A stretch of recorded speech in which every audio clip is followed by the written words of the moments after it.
Hello, Assalamualaikum. Selamat pagi. Sepah sikit belakang. Tengah kemas lagi. Ni apa benda kita nak sembang macam ni? Forex atau crypto lebih efisien untuk trade? Macam saya selalu trade forex lah. Tapi kalau crypto ni, dia decentralized. Tak tahu lah nak kat crypto ni. Crypto ni macam market dia terlalu kecil. So dia mudah dimanipulasi. Contoh mudah dimanipulasi, Elon Musk tweet sikit, market drop. Dia tweet sikit, market fly.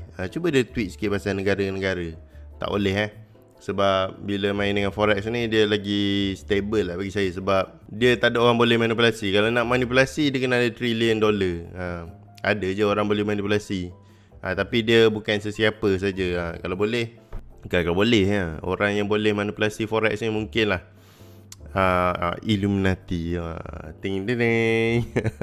Tapi kalau setakat kripto ni, Elon Musk atau orang-orang kaya mana, dia boleh lah manipulasi harga dia dengan dia buat speculation macam mana. Dia buat apa benda trick saya pun lupa tapi dia buat benda-benda pelik Dia main Twitter pun boleh gerakkan market. Macam tu lebih kurang So saya rasa forex lagi efficient lah untuk trade. Sebab benda tu pun forex ni pun dah lama. Forex ni foreign exchange. So orang dah guna duit kertas ni dah lama compare dengan crypto. Tapi kalau one day crypto take over fiat money, mungkin crypto lagi okey lah kot. Betul ke Seven Candle maksud dia demand supply kuat? Seven Candle mana? Candle botak. Candle tak ada ni. Cuba buka broker lain. Nanti ada candle. Adalah shadow semua.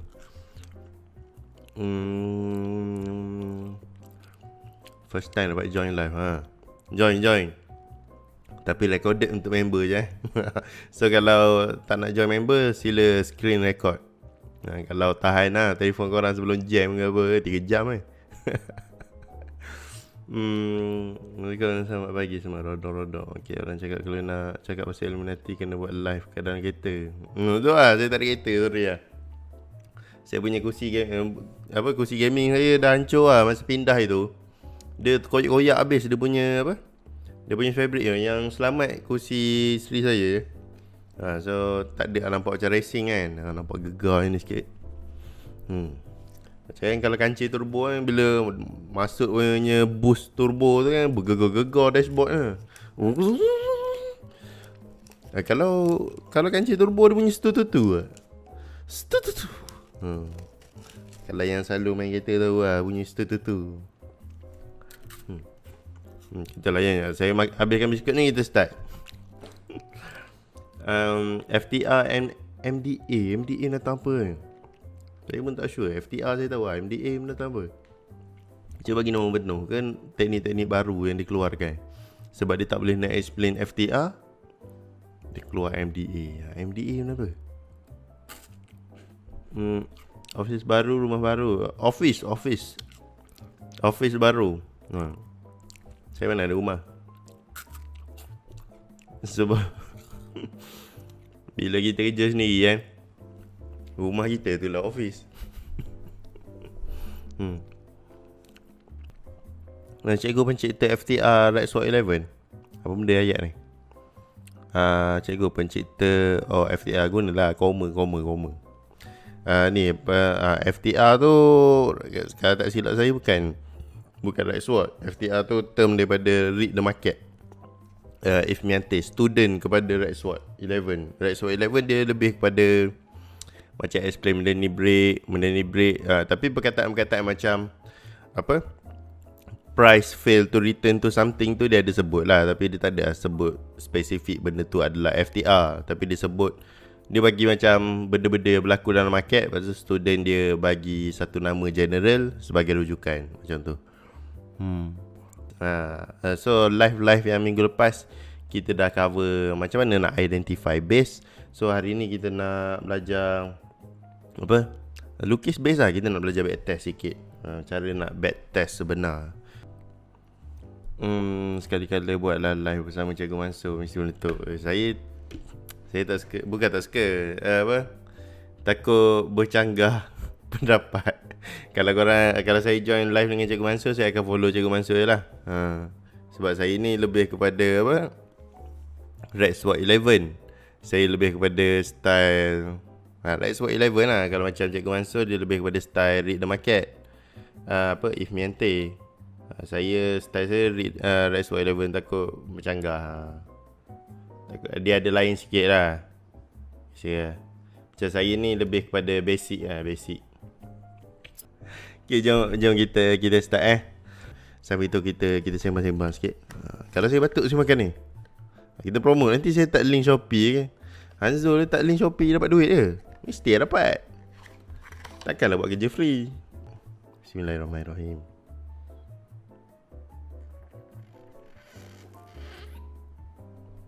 Tapi saya tak minat tu. Rasa dia macam pelik. Rasa dia tak sedap sangat lah. Okay, jom kita start Sorry lah, muka ni lepas kau buat muka dia macam ni lah. Okay, so 4 jenis base ni kita dah belajar minggu-minggu lepas. Semua cara nak klarifikasikan dan kenapa kita nak tahu sifat base tu sendiri. Sebab sifat base tu sendiri akan menentukan sama ada base tu kita nak entry macam mana. Macam mana kita nak gunakan base tu untuk advantage kita lah. Untuk kita nak eksploitasi kegunaan base ni. So kalau dia jenis base continuation, cara guna dia lain. Kalau dia jenis base reversal, cara guna dia lain. Walaupun dia adalah supply zone, walaupun dia adalah supply zone, drop base drop dengan rally base drop, dua-dua pun supply zone. Tapi cara entry-nya berlainan. Sebab itulah kadang-kadang kan, kalau orang trade base, dia kena lipat. Kadang-kadang kena lipat. Lepas tu salah pilih base. Sebab apa? Dia tak faham sifat base tu sendiri. Ada base, dia kena entry macam ni. Ada base, dia kena entry macam ni. Dan kalau base continuation, dia wujud dekat tempat yang salah, walaupun cantik macam mana pun base tu, tak boleh masuk. Sebab apa? Dia bertentangan dengan sifat dia. Faham So bila dia bertentangan dengan sifat dia, tak boleh masuk lah. Faham tak? Itulah. Kalau kadang-kadang dia jadi, kadang-kadang dia tak jadi. So bila korang bagi saya benda yang kadang-kadang jadi, kadang-kadang tak jadi ni, bagi saya benda tu tak berkualiti lah. So benda berkualiti ni, bila kita masuk 10 kali, mungkin 1 kali je fail atau 2 kali je fail. Kalau 3 kali fail tu memang mengarut. Saya punya style trading, kalau sistem saya, dia lebih daripada 2 kali. Maksudnya dia lebih daripada daripada 10 trade, 2 kali fail, tu maksimum. Sekali okey, 2 kali okey. Apa Hamzul FFV cakap RBD resistant? Tu beza budak dengan bukan budak. Berapa bayar nak dapat RBD jadi resistant? Rally base drop, dia boleh jadi resistant bila dia duduk. Kita tengoklah kedudukan dia. Betul lah benda dia kat resistant lah. Tapi RBD bukan resistant. Resistant is resistant lah. Sebab apa ada konsep RBD dengan resistant? RBD boleh berada dekat resistant, tapi bukan semua resistant adalah rally base drop. Faham tak? Macam mana tu maksud? Bukan semua rally base drop. Okay, contoh. Kita hari tu kita ada lukis something kan? Mana yang kita lukis? Okay, ingat tak yang kita lukis ni? Ni adalah rally base rally. Betul. Merah biru adalah rally base rally. Tapi dia duduk dekat area support. Kalau contoh support memang macam tu. Support adalah support dia boleh jadi apa-apa. Janganlah jadi bongok sangat. Kita flip. Ni baru betul flip. Flip vertical dah jadi resistant kan. So tapi kena tukar balik color ni jadi merah, biru, merah. So jadi drop base drop. So kalau drop base drop pun dia adalah resistant juga. Dia tetap resistant. Cuma dia mempunyai sifat yang berlainan. Supply and demand dia menceritakan berkenaan sifat price tu sendiri, menceritakan berkenaan price.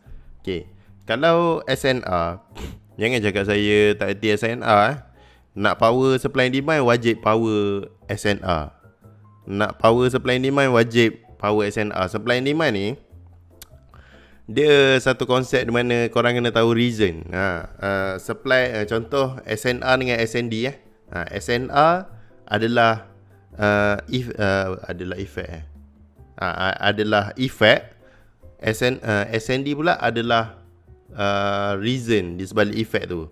Contoh kereta accident. Kereta accident tu adalah SNR, effect apa yang berlaku. Tapi cause dia apa? Apa yang menyebabkan dia accident? Tayar botak, babi langgar kereta. Geram tu aku dengan babi. Babi langgar kereta. Lagi apa lagi? Brake malfunction. Lagi apa lagi? Kereta tak servis, lepas tu jadi banyak failure dalam kereta. So tu adalah penyebab-penyebab.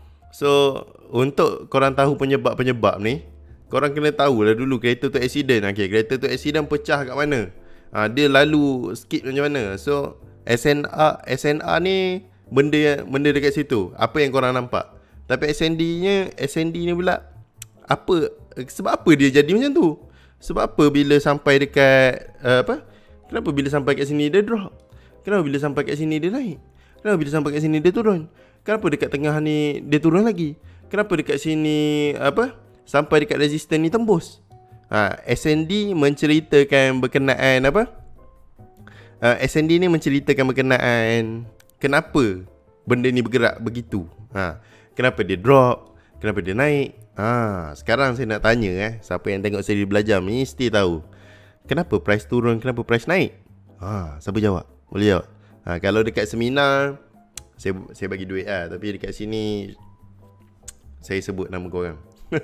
Siapa yang pertama jawab saya sebut nama dia. Mana tahu kan, kalau dia buat YouTube boleh ada dapat subscriber. Cepat. Kenapa price bergerak? Adakah sebab sampai resisten bergerak? Sebab apa price bergerak? Price memenuhi. Sebab market bergerak. Imbalance tu sikit lagi saya nak. Kenapa ni? Dia ada dua perkataan. Imbalance tu betul lah. Imbalance tu baru 50% daripada jawapan yang saya nak. Price naik sebab demand. Supply sebab ada breakout. Breakout tu dia punya effect. Breakout tu adalah effect dia. Breakout pokok. Ketinggian permintaan. Tak ada Tuhan betul lah. Kita tak ada halang benda tu. Equilibrium. Saya bagi tahu tadi kita gabung beberapa jawapan pada kawan-kawan kita semua. Balance dengan imbalance. Price dalam keadaan equilibrium, seimbang, dan price tak boleh kekal seimbang. Price akan akan upgrade, bukan upgrade lah. Dia akan mencari harga baru, keseimbangan yang baru.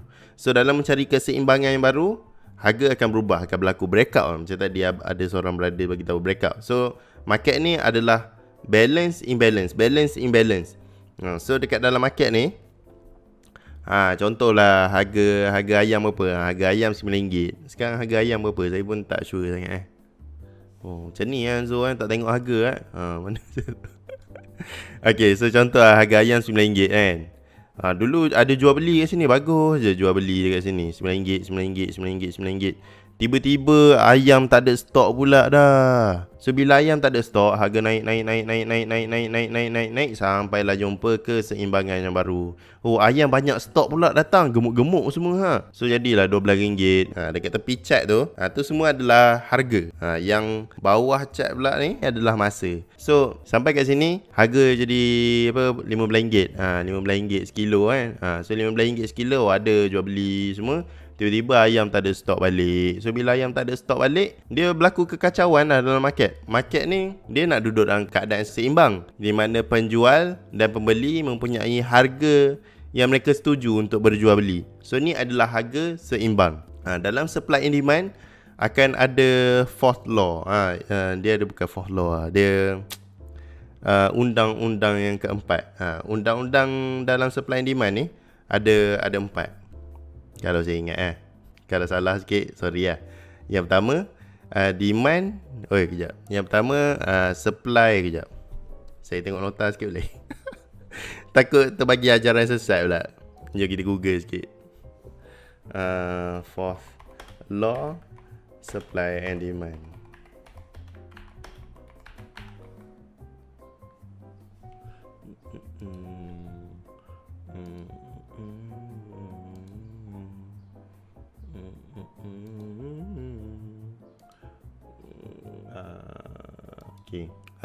So benda-benda yang saya ajar korang ni bukanlah benda yang ajaran sesat. Bukan ajaran sesat, bukan benda yang saya buat-buat. Benda ni memang ada kajian.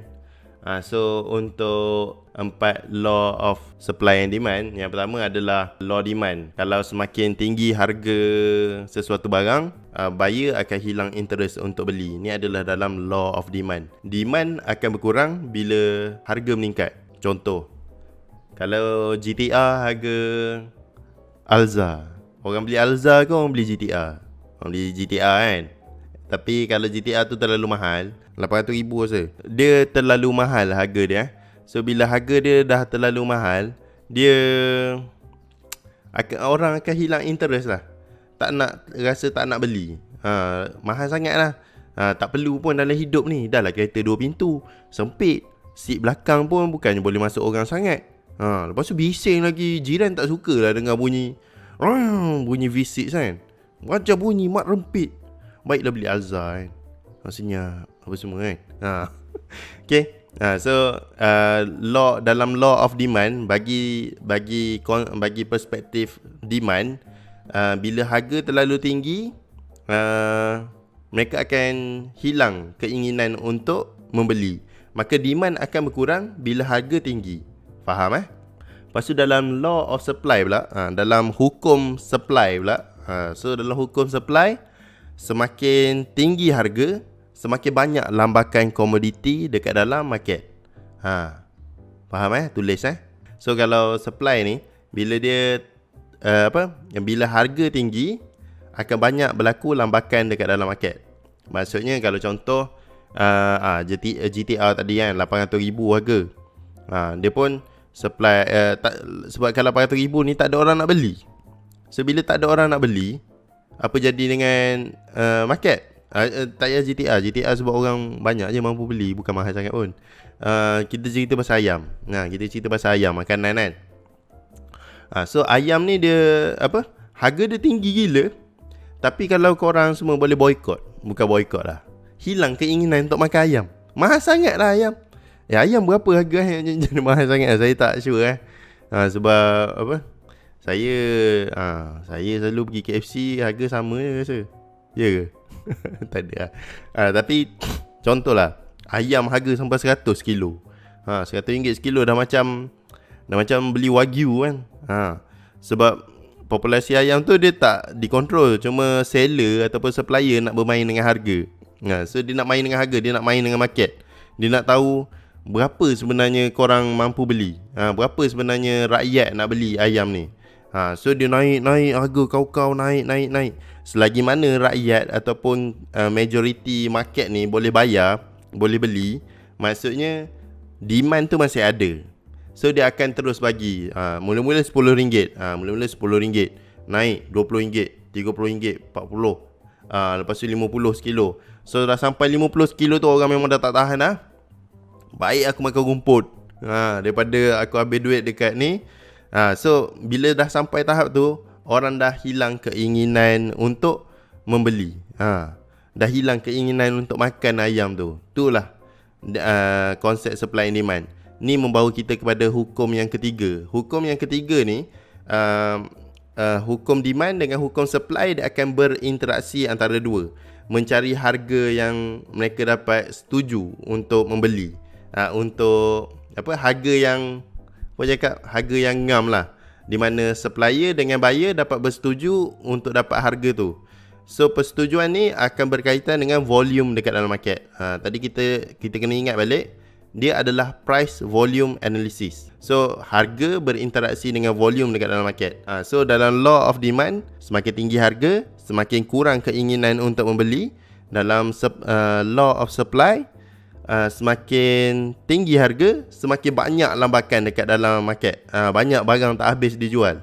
Sebab demand tak nak beli, sebab harga tinggi. So dia akan mencari harga sampailah supplier boleh provide satu kuantiti, barang habis dia beli, supply barang baru boleh supply. So dia dalam keadaan harmoni. Barang habis dijual, sebelum dia habis dijual ada top up balik. Maksudnya dia continuous. Dia continuous dalam harga itu. Tapi ada 4 law dekat dalam demand. Law dalam demand lah. Ada 4 hukum dalam supply and demand. So law yang keempat ataupun hukum yang keempat adalah dia panggil uh, external factor, ataupun dia lebih kurang macam chaos theory lah. Dia kekacauan dekat dalam market. Law 1, 2, 3 tu menceritakan berkenaan balance ataupun equilibrium. Market mencari lain macam tu. Market mencari equilibrium dekat dalam market, mencari harga yang seimbang. So dalam mencari harga yang seimbang ni, contoh ayam RM10, tapi bila letak RM10 dengan inflasi apa semua, seller memang tak boleh nak jual dengan harga RM10. So memang ayam pun dah tak boleh nak hidup semua, dia pun dah jual habis semua. Sebab memang tak untung, merugikan, takkanlah dia nak bisnes rugi kan.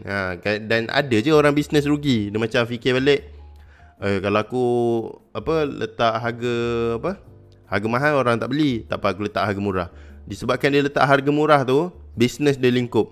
Sebab dia kena cover dia punya penjualan tu, tak dapat cover pun operational cost untuk buat ayam tu. Orang memang, pembeli memang nak harga murah, tapi seller kena bijak. Jangan sampai merugikan bisnes tu. So bila dia merugikan bisnes tu, memang lingkup lah. So stok tak ada. Bila stok tak ada, ayam tu memang limited. So dia menyebabkan harga naik. So bila harga naik, mungkin naik sampai RM12, RM13, RM14. So bila sampai satu tahap di mana harga tu dapat cover cost supplier nak produce ayam tu. So bila dia dapat cover cost nak produce ayam tu, dia dapat dapat match dengan demand. Demand dapat beli, supplier dapat jual. Dalam masa yang sama, supplier dapat provide volume yang diperlukan oleh market. Kalau dia letak harga murah sangat sampai menyebabkan supplier lingkup bisnes dia, nanti barang berkurang. Ingat, semakin tinggi harga, semakin banyak lambakan dalam market. Tapi bila barang tu tak ada dalam market, dia akan jadi kekacauan dekat dalam market. Dia akan menyebabkan barang tu mencanak tu yang korang tengok spike dalam candle tu. Faham tak? Bila kita guna konsep ayam macam ni, korang nampak. Bila kita kumpul data-data ni daripada hari ke hari, minggu ni berapa ringgit, minggu ni berapa ringgit, benda tu akan membentuk chart. Dia bukan sebab SNR. Macam Cikgu Mansur kan, buat lawak pasal orang pergi ke pasar nak beli ikan. Ikan naik harga hari ni. Kenapa? Dah sampai support. Dah sampai support level. Ikan naik harga lah. Boleh bagi penyepak ke orang tu. Ikan naik harga sebab apa? Sebab dah sampai FIBO level. Korang nak buat apa dengan pakcik tu? Faham tak boleh. Dia kena ada reason sebab apa naik. Ikan kurang. Musim tenggujuh, nelayan tak boleh keluar. Yang pergi pun nelayan-nelayan memang betul-betul otai je, memang berani mati punya untuk dapatkan ikan. Faham So market bergerak ni bukan sebab SNR, bukan sebab apa, dan bukan sebab SND. Dia bergerak sebab market tu memang nak macam tu. Kan nanti dia cakap SND, Hanzo ni nak sembang pasal SNR dia. SNR pula, SND dia menyebabkan market bergerak semua. Padahal market bergerak sebab resistant tu. Suruh dia pergi pasar. Suruh dia pergi pasar. Pasar ni dalam bahasa Inggeris dia panggil market. Sama je dengan pasaran mata wang, forex market. Sama je. Tapi kenapa dia bergerak adalah disebabkan balance imbalance. Dan law yang keempat tadi adalah kekacauan dalam market ataupun external factor. Contohnya ayam kena penyakit, lepas tu mati semua. Contoh tadi macam ikan pula, musim tenggujuh, tak boleh nak turun laut. Lagi apa lagi? External factor. Tiba-tiba ada orang gemuk, YouTuber mana kan, dia pergi borong semua ayam kan, lepas tu pergi buat konten kan, menyebabkan orang lain tak dapat ayam. Jangan buat gila kan. Walaupun kita ada duit banyak, jangan buat benda pelik Jangan manipulate market. Ambil apa yang perlu je. So tu yang saya belajar. Walaupun kita rasa kita masuk satu kedai, kita boleh je borong semua benda, tapi kita nak beli banyak-banyak, boleh habis tak? Tak boleh kan. Sama juga macam masa mula-mula PKP dulu kan, diorang borong kan, ambil. Tahulah kau banyak duit, tapi kau habis tak nak makan semua tu. Kan last kali buang, orang lain pun tak dapat beli. So kita kena ada common sense lah. Kita ambil apa yang kita perlu. Walaupun banyak mana kita ada, kita ambil apa yang kita perlu je. Sama juga dengan duit kita dalam bank pun. Banyak mana kita ada pun, kita ambil apa yang kita perlu je. Jangan ambil melebihi daripada keperluan. Itu yang akan merosakkan diri dan masyarakat. Okay, faham 4 konsep ni? Itulah penyebab kenapa price naik turun, kenapa bila sampai ke resistance dia turun. Contoh kalau kita tengok dekat chart. So kenapa bila dia sampai dekat apa? Kenapa dia sampai dekat resistance ni price turun? Sebab apa? Sebab dekat sini pada suatu ketika dulu adalah harga shilling. Suatu ketika dulu adalah harga yang seimbang, harga yang boleh diterima. So market test dekat sini. Okay, boleh adakah harga ini masih relevan pada masa kini? So bila harga masih relevan pada masa kini, dia buat apa? Dia pun pergilah. Tapi sampai satu masa di mana chaos berlaku, external factor berlaku. So dekat sini, bila dia sampai dekat sini, memang harga suatu ketika dulu adalah harga yang seimbang, tapi tidak lagi relevan pada masa kini. So dia pun naik, dia pun break. Faham ni semua adalah supply and demand. Sebab kadang-kadang ada orang cerita pasal naik turun harga. Harga naik sebab supply kurang, harga turun sebab demand lebih. Kita kena faham konsep di mana ada lambakan komoditi dekat dalam market. Sebab kalau forex ni, apa komoditi yang dia pegang? Forex ni dia pegang negara. Contoh sesebuah negara tu berapa gross profit dia orang. Contoh dia orang punya import export apa semua. So barang-barangnya yang dia orang keluar. Contoh Jepun, dia jual teknologi. Dia jual kereta dia jual apa lagi? Jepun jual apa Saya tahu Jepun jual kereta.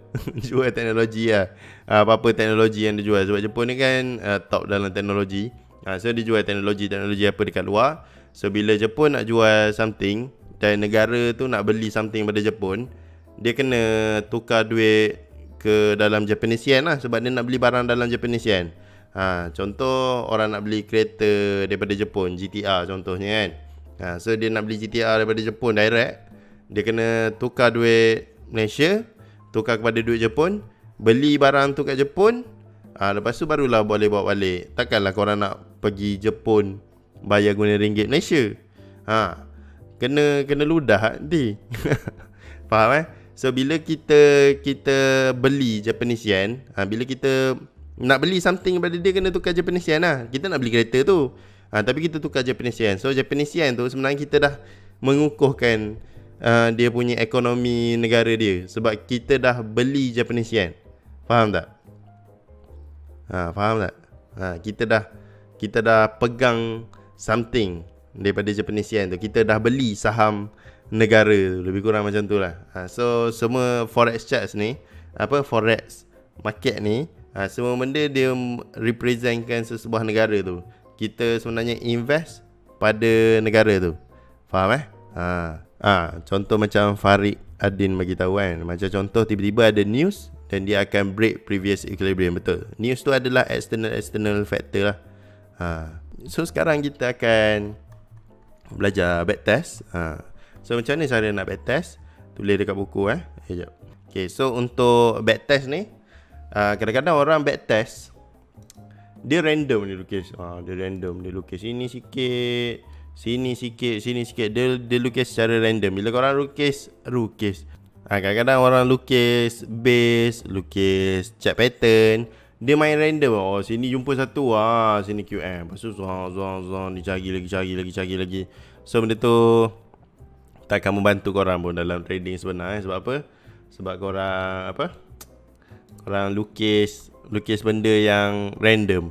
Bila korang lukis benda yang random, trade korang pun akan jadi random lah. Faham So tips untuk backtest, slide korang punya chart ni ke kiri. Paling kiri korang boleh tarik. Dia akan ada limit. Okay, so ni yang paling kiri. Saya gunakan H1. Sebab apa H1? Sebab tak ada sebab pun. Mana-mana pair pun mana-mana time frame pun sama je. Mana-mana pair pun sama je. Okay, bezanya bila korang hold position tu, dia ni lah. Dia banyak sikit pips dia. Okay. So kita start pada sini lah. Okay, so ni merah, biru, merah. Kita zoom sikit. Ada break tak? Okay, ada break. So kita tanda merah, biru, merah. Saya lupa yang cakap macam mana kita nak tahu base tu valid ke tak. Wajib break shadow. Okay, so dia mesti break dengan body close, baru dia consider sebagai break. Tapi kalau setakat macam ni, Keluar shadow macam tu, dia tidak diconsider sebagai break. Dan dia punya break tak boleh lebih daripada 3 candle, betul. So ni adalah merah, biru, merah. Drop, base, drop. Okay, lepas tu dia pun naik balik. Dia naik, 3 candle. Pecah ke tak? Pecah lah sikit So kita tanda. Korang kena tanda semua ni. Nanti lama-lama korang akan nampak, oh, bila drop, base, drop macam gini, dia akan menjadi satu konfigurasi baru. Nanti lama-lama korang nampak lah korang punya advance punya teknik kan. Tapi saya tak nak ajar lagi sekarang sebab apa dia jatuh macam ni. Okay, so 1, 2, 3. Kita panjangkan sikit. Ni adalah drop, base, drop. Saya tahu kenapa dia tak boleh ni. Tapi kalau contoh korang nak tahu sebab apa, macam style saya, kalau saya trade, ni tips-tips lah. Sampai kita lukis, barulah saya boleh share tips-tips dia. Sebab kita tengok market yang sebenar. Okay, selagi price, tulis dekat buku korang fokus pada yang warna pink. Zone warna pink ni adalah drop, base, drop. Zone yang warna biru ni adalah, so lebih sikit pun kita consider sebagai pecah sebab apa? Dia body. Okay, biru, merah, biru. Maksudnya apa? RBR. Kalau faham konsep yang saya bagi tahu pasal sifat base pun, korang boleh tahu yang RBR ni bukanlah RBR yang sepatutnya korang ambil. Sebab apa? Dia continuation demand dekat dalam keadaan supply yang lebih kukuh lah. Tapi tak apa, tu nanti kita akan belajar tapi ini saya share tips untuk macam mana kita nak hold position. Okay, so untuk drop, base, drop ni selalunya saya akan tunggu dekat atas ni. Selagi mana tak ada price yang close dekat atas base drop, base, drop ni, saya tak akan close lah. Saya tak akan cut loss. Sebab style saya memang tak ada stop loss lantak lah orang nak cakap, oh, kedai ada stop loss. Kalau tak ada stop loss, kau ni memang tak guna. Tak kisah lantak kau aku trade lagi power dengan kau. Belagak gila Enzo. Tapi ni dia kalau macam setakat spike shadow macam ni, saya tak kisah sangat. Yang saya kisah kalau ada body close dekat atas. So kalau ada body close dekat atas dia, ada kemungkinan saya akan cut loss. Tapi depend pada sizing dan timing dan range breakout tu, berapa banyak dia break. Yang tu pun akan mempengaruhi juga sama ada saya akan cut ataupun tidak. So tulis dekat buku. Kalau kita ada satu base ni, ni kita ignore dulu. Yang warna biru ni kita ignore dulu. Ni adalah demand. Tapi kita fokus pada ni. Selagi ni kita nak sell ni, kita sell kat sini. Contoh ada break, kita sell. So bila kita sell, dia floating. Adakah kita nak cut loss? Tak. Sebab apa? Kita akan cut loss bila ada price close dekat atas. Okay, bila ada price close dekat atas, baru kita akan cut loss. Okay, nanti kita akan belajar lebih detail cara untuk entry. Okay, tapi ni saya just tunjuk takut ada curiosity daripada minda korang. Kan nanti kan tak boleh nak tidur pula. Okay, so lepas tu dia pun drop. Tapi drop kat sini, korang kena identify. Sekarang ni kita nak identify segala macam base yang wujud depan mata korang. Okay, so ni kita pendek kan. Ni pun kita pendek. Ni RBR. Lepas tu dia keluar ni apa nama dia? Biru, merah. Dia adalah RBD. Okay, so kita tulis apa? RBD. So RBD. Lepas RBD dia merah. Keluar satu dekat sini. So korang kena faham, base adalah keseimbangan yang berlaku dekat dalam market. Dan bila dia pecah, dia berlaku ketidakseimbangan, imbalance. Dia adalah apa? Balance, imbalance, balance, imbalance. Dan kalau korang nak tahu dekat area ni banyak berlaku balance, imbalance, balance, imbalance. Faham? Sebab dia dekat area yang lebih kurang dekat-dekat. Tapi bila jauh ni turun sampai dekat sini keluar bullish candle. Maksudnya dekat sini ada market ada demand. Mereka agak suka dengan harga ini. Tapi lepas tu harga pun jadi tak menarik. External factor yang berlaku menyebabkan dia semakin turun. So dekat sini apa? Merah, biru, merah. Drop, base, drop. So kat sini merah, biru, merah. Macam ni cara buat backtest. Tak semestinya korang kena screenshot apa semua. Setiap satu screenshot. Screenshot sikit-sikit tak apa. Bila dah full satu ni baru screenshot. So ni adalah drop, base, drop. Okay, so kat sini ada pecah tak? Ada pecah. So biru, merah, biru.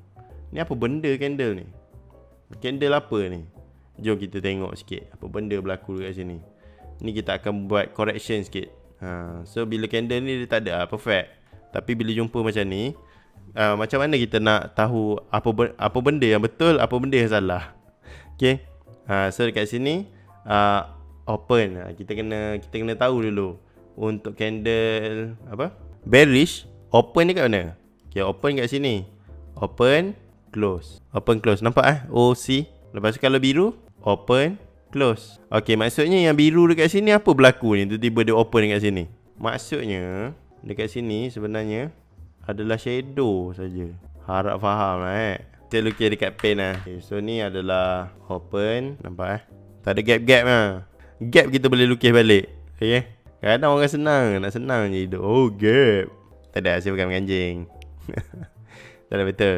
Ada, gap tu ada je. Tapi sebenarnya kadang-kadang dia bukan gap sangat. Kadang-kadang ada siap teknik. Teknik trick gap. Apa benda lah kau ni. Kau nanti menyusahkan orang MC, kau bukan nak payah balik. Okay, open, close. Open, close. Okay, ni macam mana ni?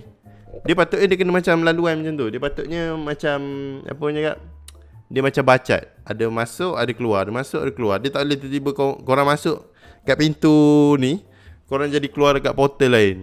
Tiba-tiba keluar pintu ke mana saja, tiba-tiba open balik kat sini. Tak boleh So dekat sini sebenarnya ada berlaku macam gap lah, boleh lah gap gap ke, ataupun macam missing data macam tu lebih kurang Kita repair balik. So kat sini jadi open, close, open. Okay, faham Selalunya close price lagi tepat daripada open. Open ni dia ada macam tu lah, macam gap tadi. Okay, so mana yang terlebih tu dia jadilah shadow. Okay, open dengan close ni dia kena sebelah-sebelah. Dia kena mencantum. OHLC ni paling basic. Ni basic. So janganlah cakap candle ni buruk lah apa ke. Biasalah, benda laju. Benda apa orang cakap, data transfer ni dia akan ada lag sikit. So bila lag tu dia dah print, dia memang lari sikit So korang kena repair sikit So ni tetap adalah biru, merah, biru. Kadang-kadang dia sebenarnya bukan warna biru, dia warna merah bila kita repair balik. So ni adalah biru, merah, biru. So dia jadi apa? Rally, base rally, RBR. Okay, so ni tak ada pecah apa-apa, tak ada pecah apa-apa. Sebab konsep dia kena pecahkan something. Dia kena pecahkan something. Zul dekat sini dia pecah lah. So kalau dia pecah dekat warna merah ni, kita boleh ambil dia sebagai drop base rally base drop ke? Tak boleh. Sebab apa? Ada candle color lain. Dia mesti sama candle semua. Dia mesti dalam keadaan drop. Dia mesti drop. Satu motion yang sama color. Nampak? Merah, merah, merah. Dia akan jadi satu pergerakan yang satulah, iaitu drop. Dia tak akan jadi drop base drop. Bila dia ada biru, dia akan jadi drop rally, drop rally, drop rally.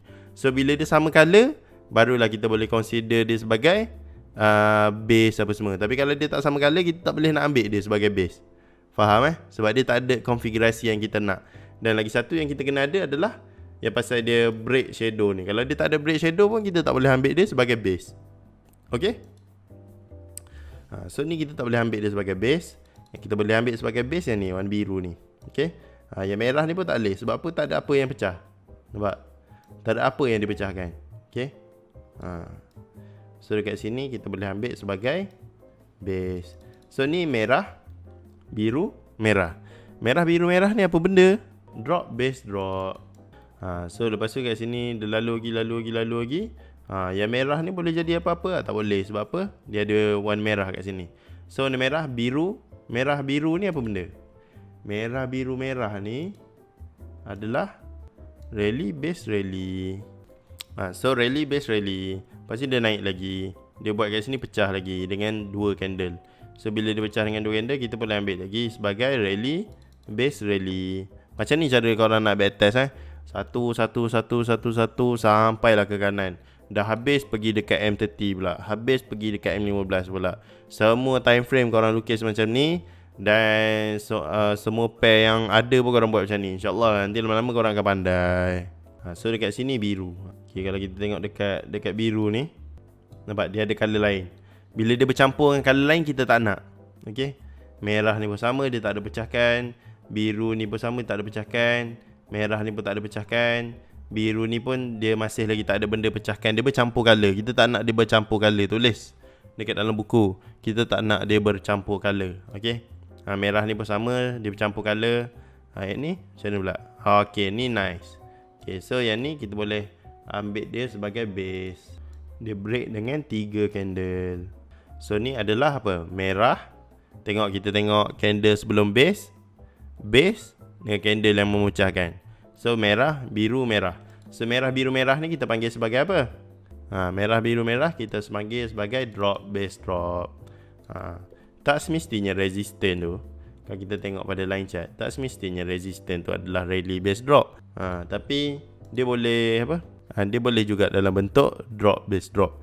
So resistant is resistant. Tapi jangan cakap ni adalah term untuk gang supply and demand. Ni adalah term untuk support and resistance. Bukan macam tu. Nak faham support and resistance, kena faham juga supply and demand. Tapi kalau reti support and resistance saja, tak perlu sembang benda yang kita tak tahu. Faham Sebab benda tu akan menyesatkan orang.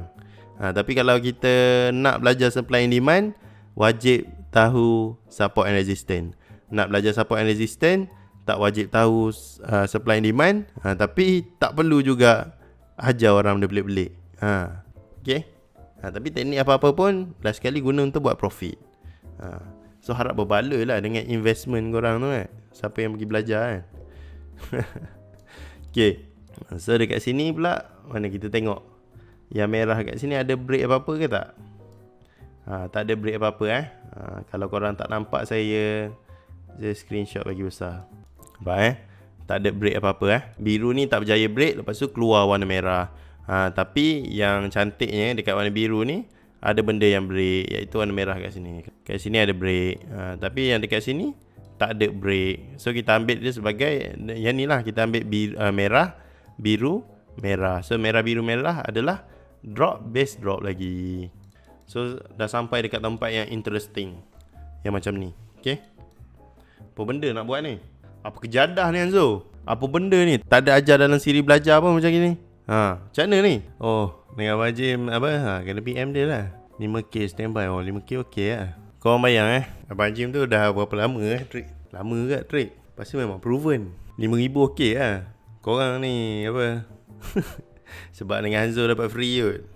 Saya belajar dengan orang luar negara mahal juga. Dulu $2,500. Dan 10,000 lah. 10,000. Tapi sekarang budak-budak TikTok mana pun 10,000, 20,000 juga. Kira okey lah 5k. RM lagi okey. Dengan cikgu yang proven. Ni kalau apa?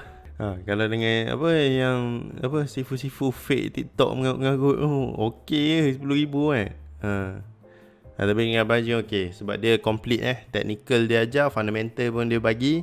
Live trade pun ada. Live trade sambil sembang pasal fundamental lah. Saya sorry lah, saya tak ajar fundamental.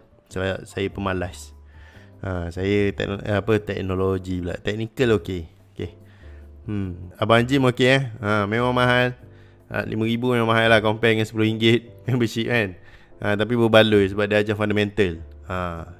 Nanti korang pergi kelas billboard lah apa lah, duk sombong-sombong tunjuk aku kaya padahal okay. So buatlah pilihan yang tepat Kalau tak ada duit, belajar je dengan saya. Kalau ada duit, boleh belajar dengan Abang Jim. Okay. Tapi kalau duit tak banyak sangat tapi nak join kelas juga, Cikgu Mansur Safari. Tapi Cikgu Mansur tak pasti ada buka kelas lagi ke tak sekarang. Tapi yang dua orang je lah saya recommend, Cikgu Mansur dengan Abang Jim. Abang Jim letak banyak macam tu, kalau dia buat murah nanti ramai sangat, nanti macam mana nak jaga orang. Faham? Macam saya ni ramai sangat saya letak RM10. Kita sembang-sembang macam ni, sembang-sembang bodoh tu. Tapi kan nak belajar betul-betul, itulah harga dia. Okay, so jom kita tengok ni. Tadi kan saya bagi tahu pasal apa? Pasal ni candle macam gini ni, apa cerita ni? So saya jadikan benchmark untuk kita potong ni adalah pada close price. Sebab close price selalunya lebih tepat lah daripada open price. Sebab open ni kadang-kadang buka kedai lambat kan. Kalau korang pergi, kalau kita nak beli barang ke apa kan, dekat kedai ke apa kan, buka kedai patut pukul 9.30 buka kedai. Tak buka-buka lagi. Oh, terlambat, terlajak tidur lah, jam lah, apalah Nak buka kedai pukul 10. Dekat depan pintu tulis 9.30. Dekat Google tulis 9.30. Datang-datang 9.30 tak buka lagi. Pukul 10, pukul 11 baru buka. So bila open price ni dia kadang-kadang ada gap. Oh, tiba-tiba jam lah bang, sorry bang, tak boleh kan, macam-macam. Tapi kalau tutup kedai, time tutup kedai pukul 10, 9.30 dia dah tarik dah besi tu. Wah, tak boleh beli dah 9.30. Pukul 10 nak tutup. Itulah. So kita jadikan benchmark di mana close price lebih tepat daripada open price. Okay. Sebab bila open ni kadang-kadang jam, terlajak tidur. So dia akan lari sikit. Dia market gila sikit hari ni guys. Macam tu. Okay. So kita ambil close price. So kita paste ni dekat kita punya pen. Okay. So kita tahu untuk merah, sini adalah open, sini adalah close. So selepas close akan berlaku open. Patutnya open dekat sini kan. So kita open dekat sini. Boleh lah sengit sikit Okay, so kita kat sini open, close, open, close, open, close, open, close. Okay, nampak beza tak? Tadi kan seketul macam tu kan. Kita tak boleh nak imagine Hanzo tak ada ajar pun dekat dalam dekat dalam siri belajar kalau candle terlajak macam ni apa kita nak panggil. Okay, duk mencari jawapan, mencari. Jumpalah satu sifu cakap, ni candle terlajak nama dia. Kalau nak belajar pasal candle terlajak ni, dia ada set up candle terlajak. Lepas je dia terlajak, confirm dia terbang. Dia sebab dia pun cari. Nampak dia terlajak, dia terus naik. Mana kita lajak? Tak ada lah contoh. Dia cari lah candle terlajak mana. Jadikan satu teknik. Berapa harga? 30,000 kepala otak dia. Tapi sebenarnya candle ni tak ada. Dia macam itu. Dia tinggal shadow je patutnya. Okay. Nampak? So kat sini kalau kita tengok, dia merah, biru. Dia memang rally. Tapi rally-nya lebih daripada 3 candle. Tengok ada 1, 2, 3, 4. So 4 candle diperlukan untuk memecahkan bearish candle ni. Jadi kita tak boleh ambil dia sebagai base. Sebab apa? Dia dah lebih daripada 3 candle. So ni tak boleh pecah lah. Tak boleh pecah. Sebab apa? Dia dengan 4 candle. So 4 candle tak valid. So kita tak boleh ambil. So ni ignore jangan tanya sebab apa kita ignore. Sebab memang kena ignore lah. Sebab lebih pada 4 candle. Kalau lah tadi tiba-tiba gap ni sebenarnya ke bawah dan dia sebenarnya warna merah, maka kita boleh lah ambil dia. Tapi memang tak boleh ambil sebab dia 4 candle. So kat sini 1, 2, 3 candle. So biru, merah. So biru-biru merah apa benda panggil? Biru-biru merah adalah RBD. Bukan resistant, RBD. Kita nak tahu sifat dia. Base ni kita nak tahu sifat dia. Okay. Untuk RBD, DBR, rally base drop base rally, reversal base lah yang valid. Adakah candle base mesti sama? Adakah candle base mesti sama dengan candle sebelum? Sama color ke? Kalau sama color betul. Sama size tak perlu. Janji dia sama color. Maksudnya kalau RBD DBR, tengok nampak RBD DBR, RBD biru merah, merah biru.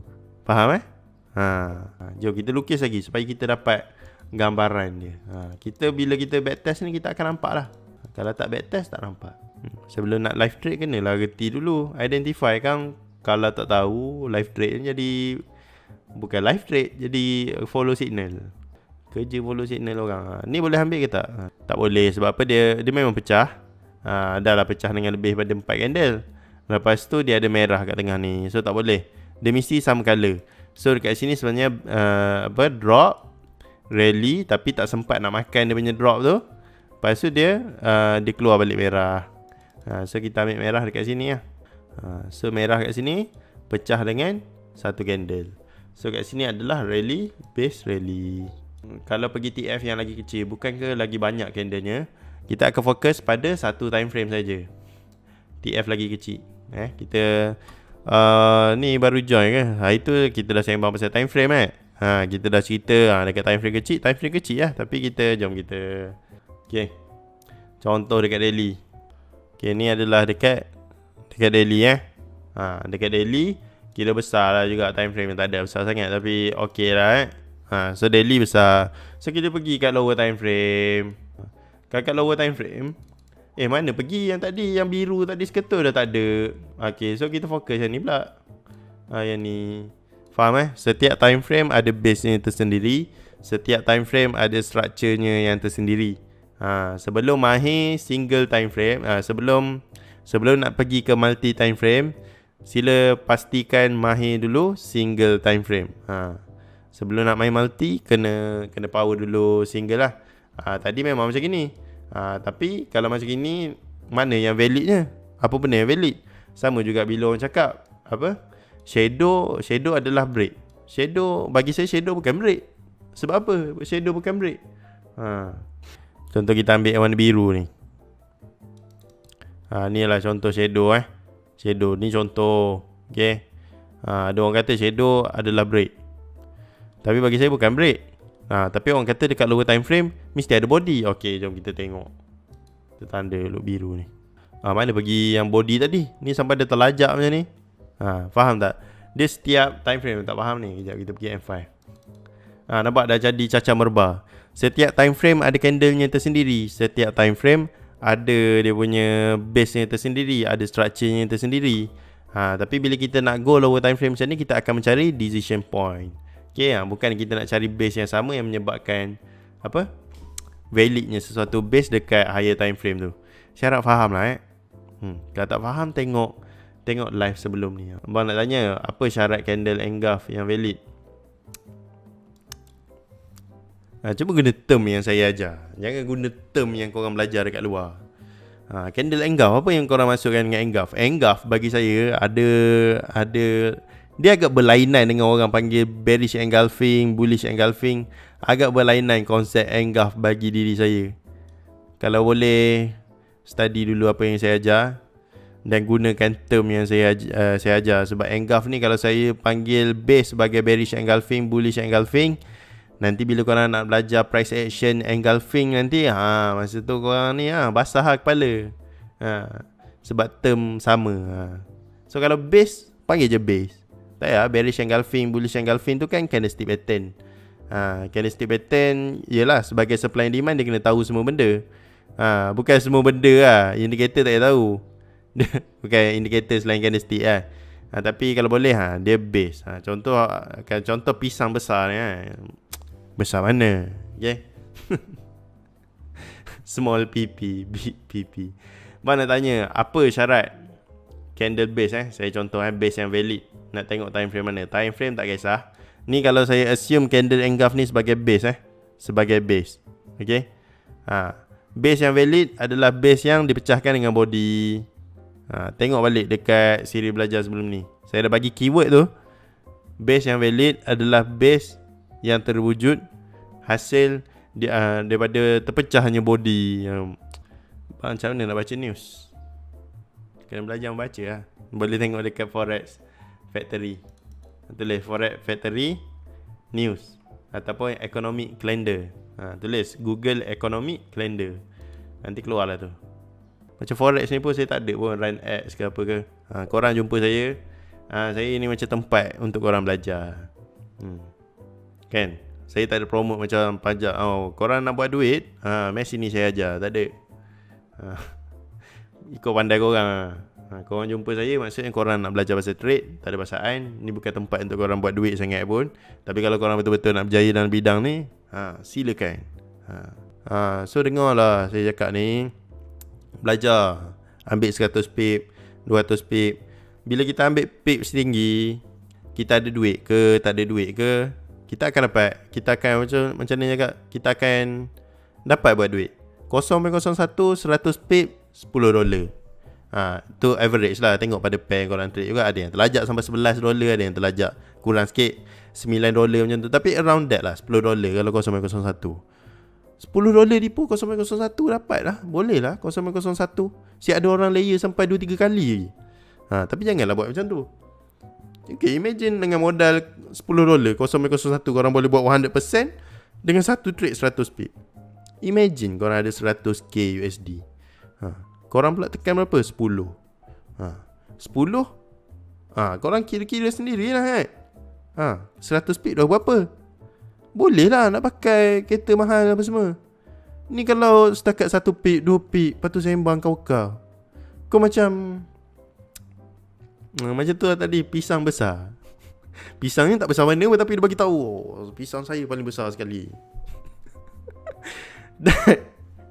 Dia punya profit ciput dia tu, dia tayang satu dunia. Dia nak impress apa? Dia nak impress orang yang kurang daripada dia. Tapi orang yang lebih daripada dia akan impress tak? Kadang-kadang kan dia aku ada Lambo. Ni kita sembang-sembang sikit kan. Saya nak ajar korang punya mindset tu. Kita live ni kita sembang-sembang sikit. Contoh lah, one day korang dapat beli Lambo. Sebelum korang nak tangkap gambar, nak letak dekat social media tu kan. Sebelum korang nak tangkap gambar, letak kat social media, korang fikir satu benda. Kalau yang tekan like gambar aku ni orang yang lagi kaya daripada aku, malu tak? Lambo tu kalau contoh hurakan baru 1 juta, tak banyak pun. Kalau macam apa Aventador 4 juta macam tu, tak ada sampai 10 kan.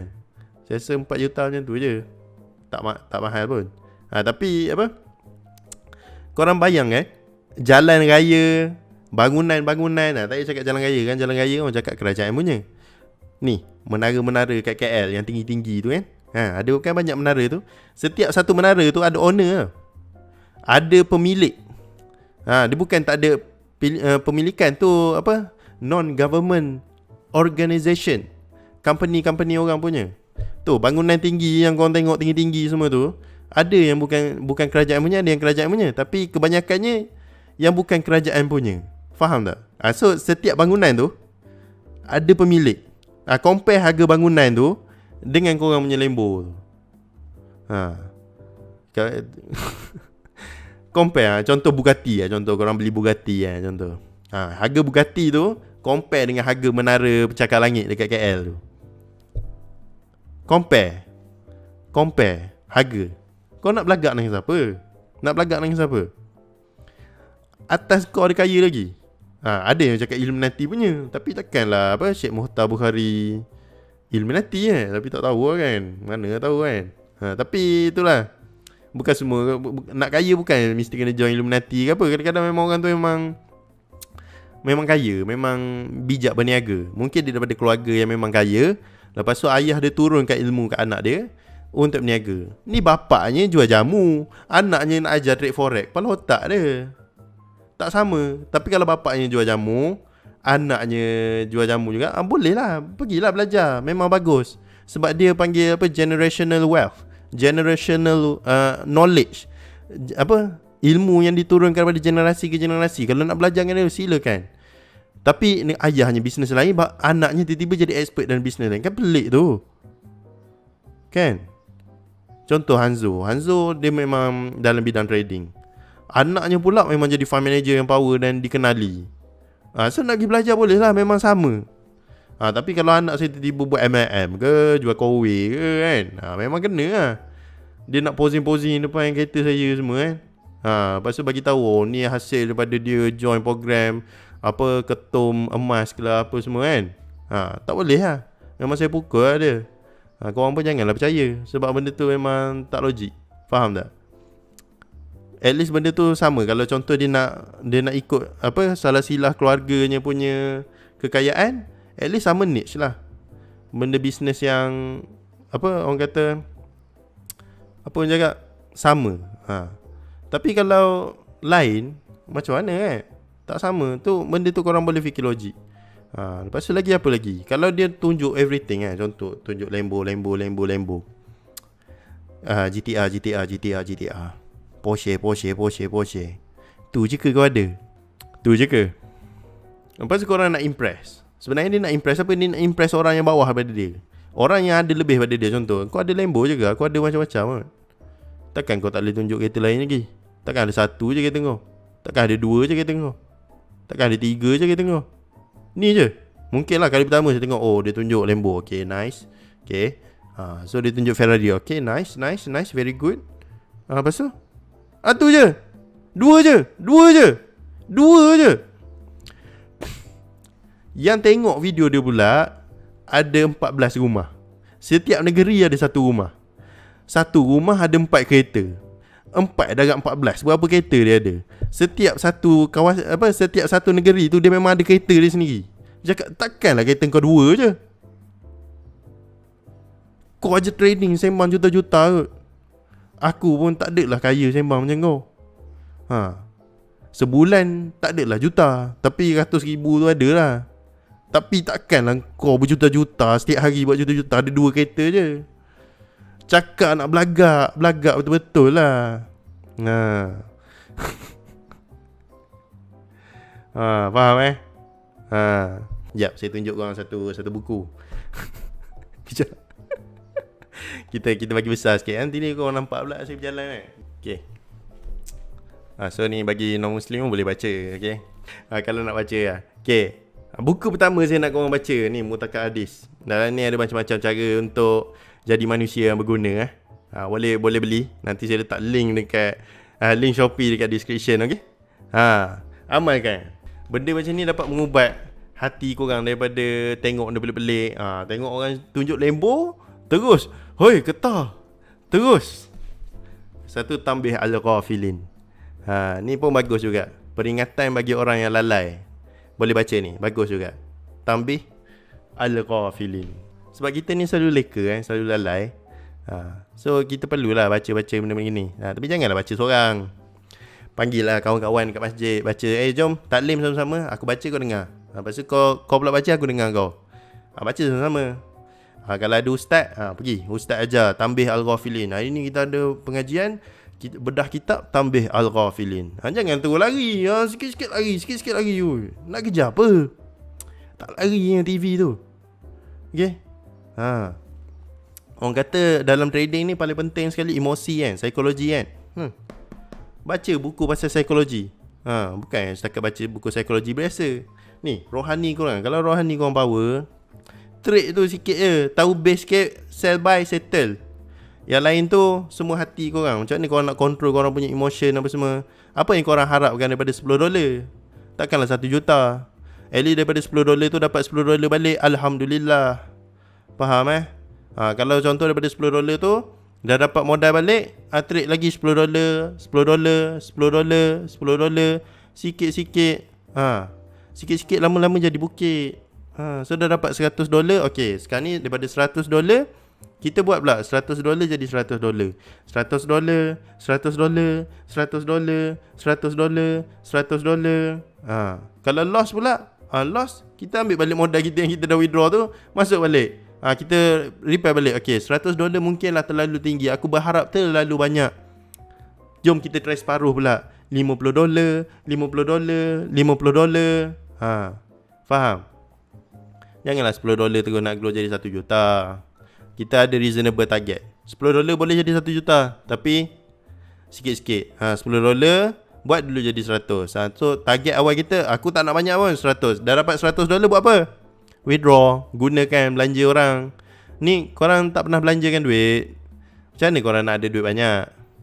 Korang takkan dapat rasa duit banyak kalau korang tak reti belanjakan. So daripada $10 tu try dulu belanja orang $10. Belanja keluarga makan KFC apa semua kan. Daripada $10 tu. Macam ni rasa bila kita ada $10 extra daripada gaji kita. So buat lagi $10.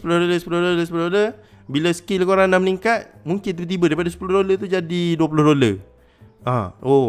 Lepas tu $20 tu janganlah terus fikir macam, okay, aku nak terus target $20 dapat lagi $20. Korang nak kumpul. Last kali MC cuba belanja kan. Cuba guna duit tu buat bayar bil rumah. So ada duit extra apa semua. Ada lebih-lebihan tu, boleh sedekah, boleh belanja keluarga. Kalau sedekah dia cakap, Hanzo ni clean share, Hanzo pelanggan agama. Tak payahlah, korang belanja, belilah apa-apa. Beli gundam ke, beli mainan ke. Belilah apa benda yang masa kecil yang korang nak tak dapat tu. Benda yang tora-tora tu, kan, beli. Guna $20 yang korang ada tu. Ataupun pergi buat eksperimen. Pergi dekat kedai orang jual goreng pisang ke apa ke. Beli RM1 je tapi bagi RM10. Keep the chain. Kan style macam tu.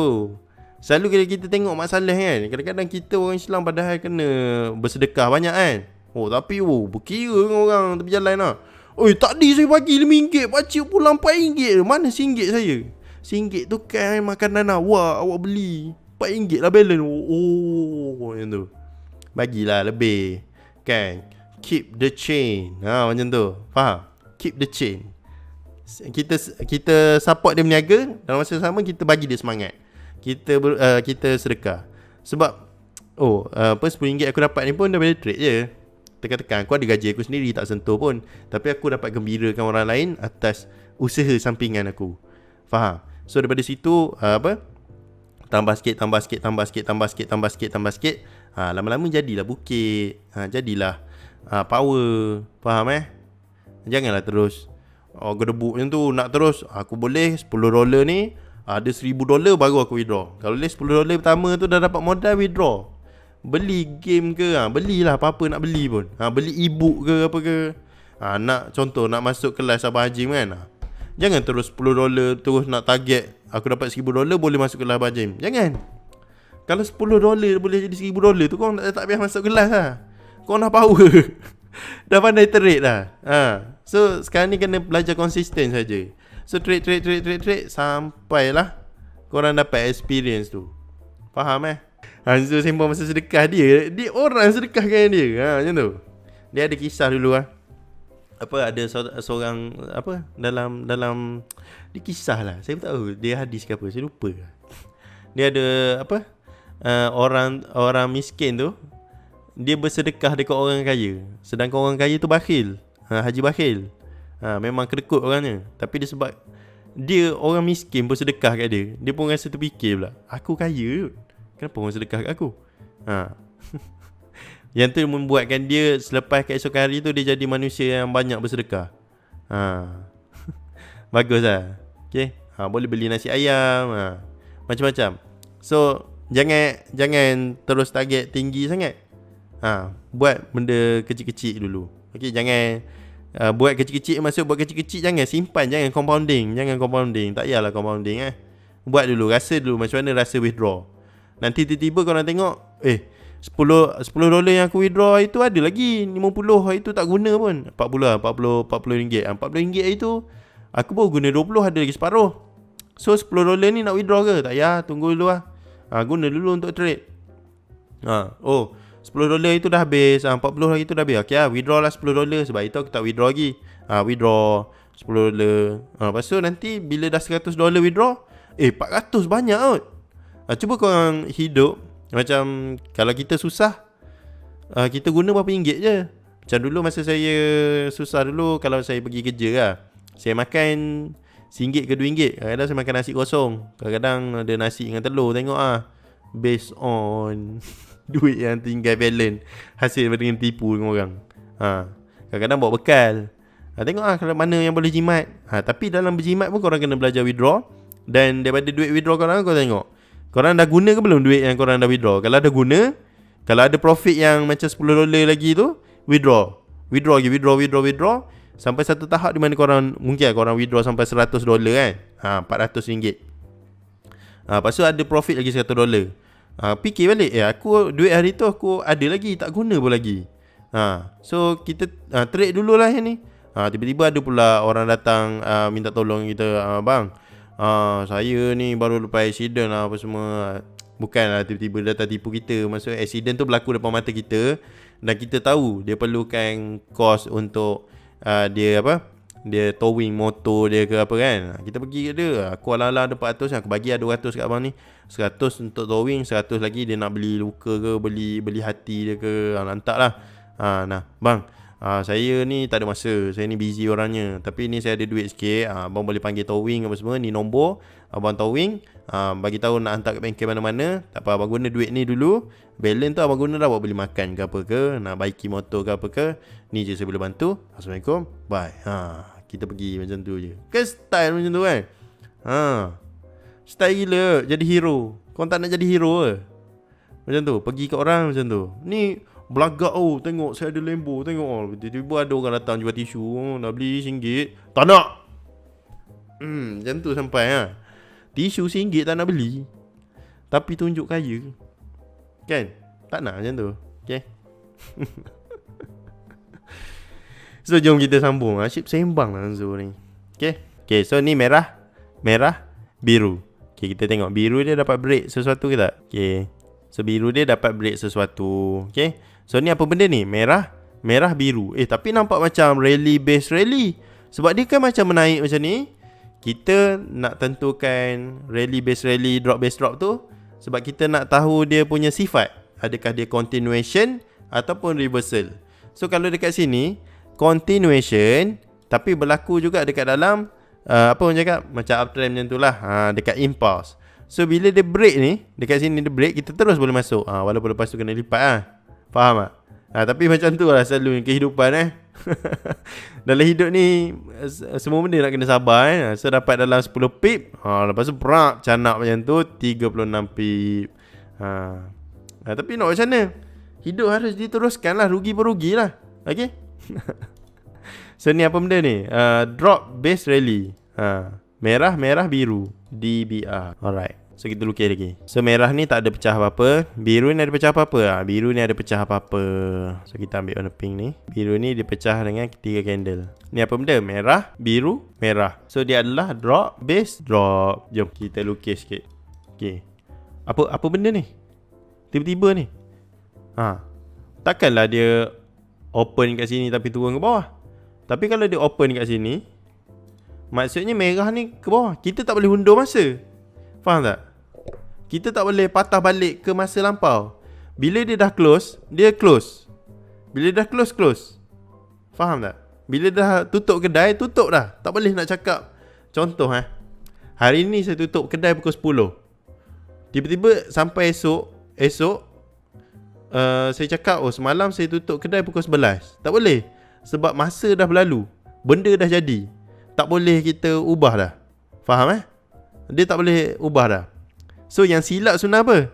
Open ni. Dia open sebenarnya bukan kat bawah ni. Dia open dekat atas. Apa benda Azul ajar ni? Tak pernah dia diulas orang macam ni. Selalu orang ignore je. Tak boleh, kena tahu. Sebab benda ni lah persoalan-persoalan. Dulu saya mencari juga jawapan untuk benda ni semua. So sebenarnya sini bukan open. Open adalah dekat sini. Open. Orang pun dah start pening. Tak apa, lama-lama korang faham lah. So ni merah, biru. Jadi drop, base, rally. Drop, base, rally. Nak dapat ketepatan pun susah juga. Sebab kita bergantung pada data yang ada dekat sini. Dan kita bukannya ada ketika ini. Tapi kita boleh assume. So ni adalah assuming saja. Drop, base, rally. Dia macam glitch. So kita boleh ignore. Tapi kadang-kadang bila kita ignore, kadang-kadang persoalan tu menghantui diri kita. So ni lah dia. Okay? Setiap base yang korang jumpa, korang kena tanda. Bergantung kepada apa yang terjadi. Apa yang korang assume dia jadi.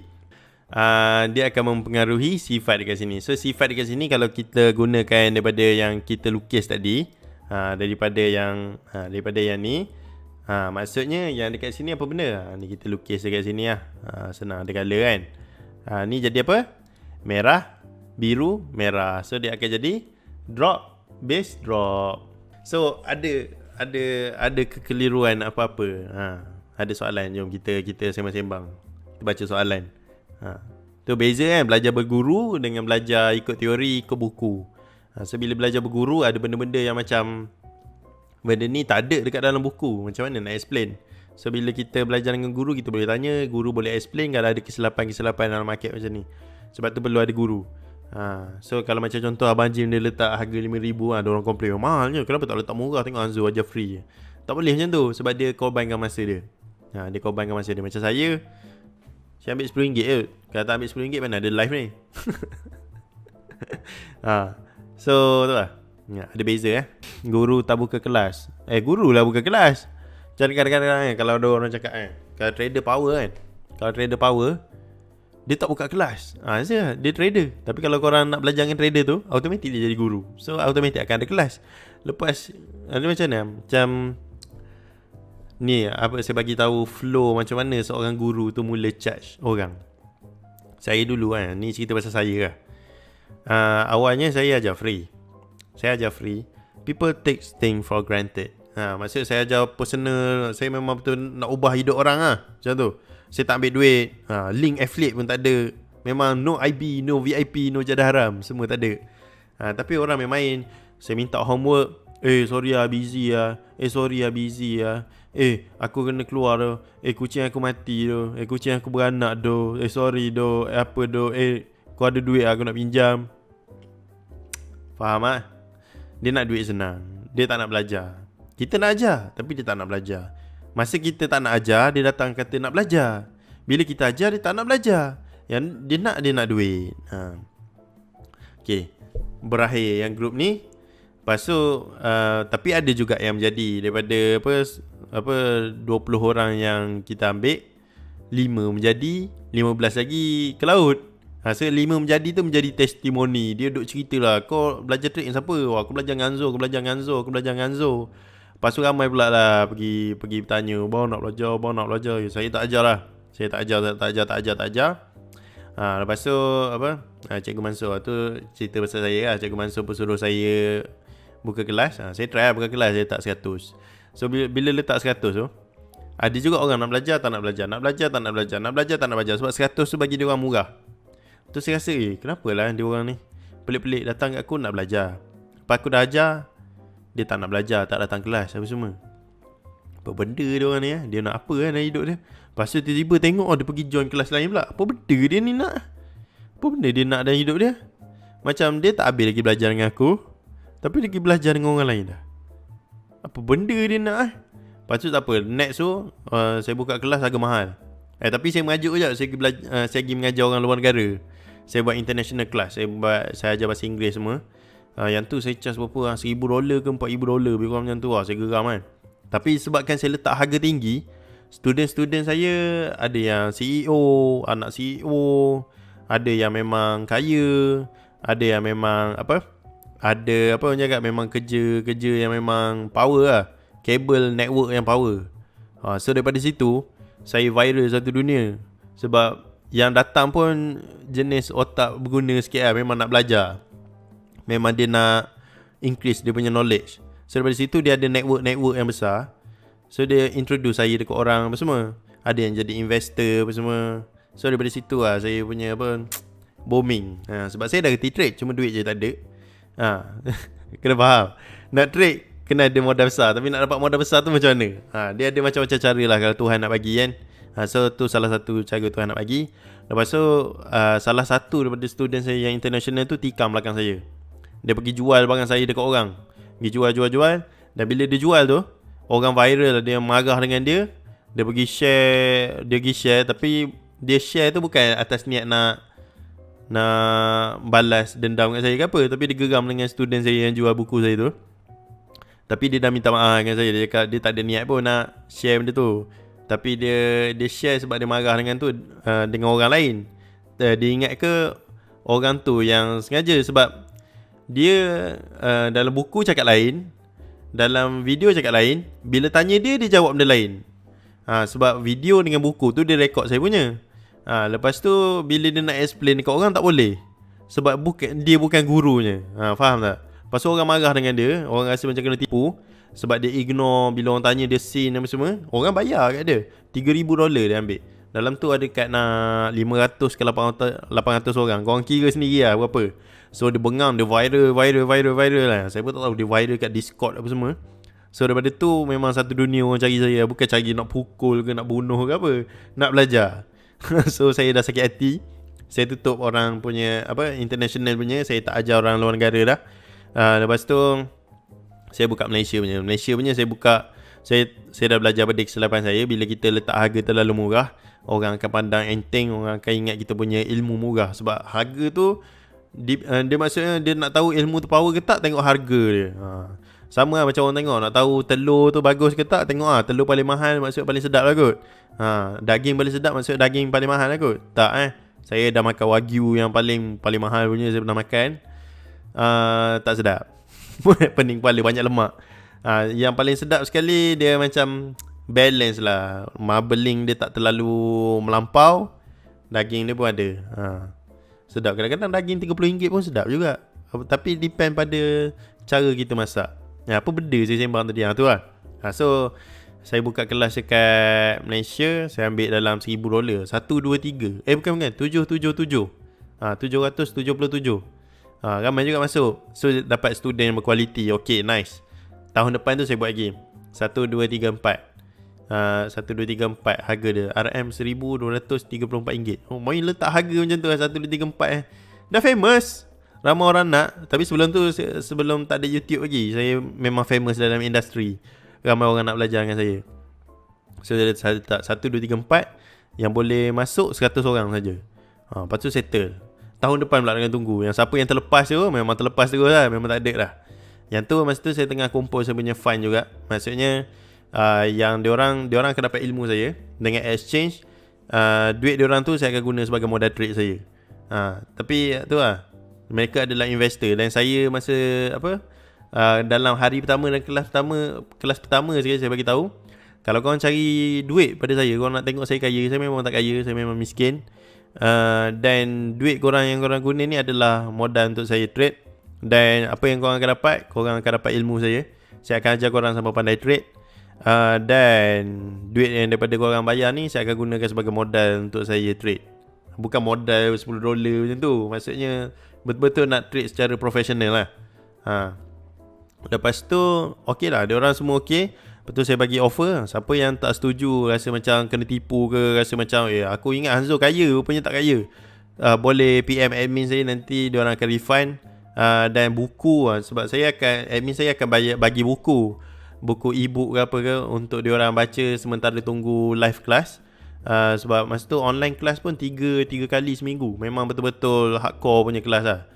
Berjam-jam macam ni. Memang belajar SNR tu memang very deep lah. Tapi hari pertama tu saya bagi tahu, buku tu korang boleh simpan, duit saya akan pulang 100% kalau rasa macam kena tipu lah. Lepas tu kebanyakan tak ada. Sebab bila diorang keluar, mesti ada yang tengah queue kat belakang nak masuk. Sebab ambil limited saja. Saya ambil 100 orang je. Lepas tu 1, 2, 3, 4 itulah. 1, 2, 3, 4 tu adalah kelas yang tak akhir. 1, 2, 3, 4 2019. Tu kali tak akhir yang saya ambil student. Lepas tu tak ambil dah. Sebab based on daripada duit yang saya dah kumpul, fund yang saya dapat daripada student saya yang lama-lama, memang dah terlampau banyak dah. Saya compounding, grow. Lepas tu saya dah tak perlu dah. Saya dah achieve lah target saya. So bila korang nak, bila masa yang, bila ada peluang lagi nak join kelas Hanzo, Shadow Code Academy kan. Shadow Code Academy kan, macam orang kata power gila Shadow Code Academy. Jumpa kat Shopee apa semua kan. Ada orang jual e-book semua. Kau kena tahu, kalau korang beli e-book tu, sama ke macam contoh yang saya tunjuk tadi candle apa tu dia? Candle macam gini. Korang nak explain, ni baru cerita pasal base. So ada benda yang korang tak boleh nak belajar dekat buku, dekat video. Macam webinar macam ni, saya sembang macam ni dalam group. Saya akan check homework kalau diorang salah lukis apa semua. So diorang invest 1,000, saya invest masa saya dekat diorang. So win-win situation lah. Sebab kalau tak, diorang nak tanya siapa kan. Lepas dah reach target, saya dah tak buka kelas lah. So kalau korang bila masa sesuai untuk korang dapat join kelas, kena tunggu Hanzo susah. Bila contoh saya punya fund hilang ke, kena freeze ke apa, saya tengah pening kepala macam ni, tak ada modal ni. Siapa nak join Shadow Code Academy? Saya tengah tak ada duit. Siapa nak invest? Bukan invest, saya pulang balik duit korang. Saya bagi korang ilmu. Saya jual ilmu saya, korang jadi investor saya. Macam tu lah korang. Tapi saya takkan bagi duit korang, saya bagi ilmu je. Hanzo kena kod kot. Itulah kisah dia. Benda kisah datang mana guru tak buka kelas daripada situ ke. Seronok kan cerita Hanzo. Tak ada benda nak sorok. Kenapa nak cakap saya daripada $10 jadi $1 juta, tak. Saya $10 paling tinggi saya pernah grow sampai $10,000. Tapi tu pun tak sampai $10,000, tambah $9,000 lebih. Tu yang paling power lah, paling power. $10 sampai $10,000. Lepas saya MC. Tahu ke siapa yang tahu cerita saya dekat CTC FM tu, rasa tahu saya punya power. Bukan power, saya punya journey. So tu modal $10. Imagine saya ada 1, 2, 3, 4 daripada 100 orang student, 100 orang investor. So daripada situ saya grow lah. Kadang-kadang bila kita tengok 1, 2, 3, 4 darab 100, Hanzo ada 123,000 lah daripada satu kelas Okay, tu kalau korang nampak memang seronok lah buat kelas. Tapi saya tak nak sampai hilang saya punya skill sebagai trader tu. Bukan murah yang saya nak dapat. Tapi kalau saya terlalu selesa buat kelas saja, buat kelas memang banyak duit boleh dapat. Saya serius, duit senang apa semua. Buat kelas sembang-sembang dapat duit, sembang-sembang dapat duit. Tapi daripada situ saya akan hilang saya punya skill. Skill saya akan berkarat kalau saya terlalu rely pada duit kelas. So saya stopkan kelas saya supaya saya dapat kekalkan ketajaman pedang saya. Kan macam tu ayat ketajaman skill saya. So jangan terlalu selesa lah. Kalau siapa yang nak buat kelas, nak kumpul modal, okay, tapi make sure jujur dengan student. Bagi tahu, okay, saya buka kelas ni sebab saya tu memang tak ada duit dan saya perlukan modal. Kalau korang perlukan ilmu saya jual ilmu saya dengan harga sekian sebagai modal saya untuk trading. Dan selepas saya dah cukup capai target saya tak akan buka kelas lagi. Dan kalau saya buka kelas lagi, maksudnya saya dah MC. Macam tu lah lebih kurang Right. Itulah kisah dia Bayangkan lah, $10 boleh jadi sampai 10,000. Cukup sampai situ Tu cerita paling terakhir 2019. Tapi masa 2019 tu pun saya dah berat hati lah sebenarnya, sebab rasa macam dah banyak sangat lah. Tapi sebab saya dah janji pada 2018 dengan orang yang PM saya dah janji saya akan buka.